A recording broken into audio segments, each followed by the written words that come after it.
Bandeko na ngai botala video oyo botala ndoki ndenga ekoloka na kati ya lupango eza na caméra cachée.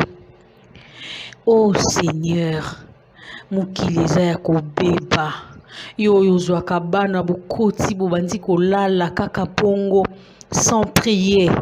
Tala ndenge abimi, tala ndenge abandi koloka parcelle oyo. Makambo esalami na Kinshasa dans une commune basaka na caméra de surveillance. Caméra de surveillance wana ezwi ba image nyonso o ndenge mama oyo ayekoloka na kati ya lupango oyo akoti azoloka. Tala ndenge azobaluka.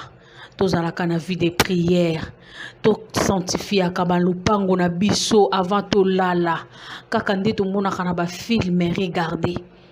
Akei wana zokende koloka mutuka olamuka na tongo boye tu cherches à sortir au démarrer mutuka ezo démarrer te osala boye ezo simba te oyebi te nini elekanaki na butu mutatala ndenge azoloka voiture. Tu sors le matin comme ça, tu cherches à sortir et mon appel boye osali eke na nzela boye osala accident. Tozala prudent, tozala na losambo. Soyons en prière. To consacre kabandako na biso na prière, ba parcelle na biso, to tiaka les sons de Jésus partout.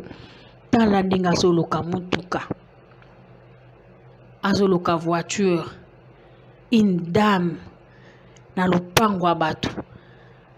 Azoyeba te ke caméra cachée zali. Baketala ba image ba mona boui. Oh Seigneur, les revenus, les sentinelles, réveillez-vous. Réveillez-vous dans la prière avant de dormir, avant de sortir. Ataya salibo me yo avo bima. Sokoto ozwaki bolembu na butu avo sambela mena tongo avo bima consacrer voiture na yo nyonso na maboko ya Nzambe. Botala ndenge azosala. Oh Jésus, azoluka parcelle. Azoloka wana azokende na kwe wana po alimwa akota na kati ya ndako. Tala ndenge azokende, tala ndenge azosala. Oh Seigneur Jésus, azolimwa ye wana limwe. Oh wana boza ya kolala bozoyeba te nini ezoleka na butu mais soko tikaki Jésus Christ lokola sentinelle ya lopango na yo. Cette dame ne pouvait pas venir faire tout ça aloka lopango boye. Tala lulenga zoloka ndako akoti na kati ya ndako. Oh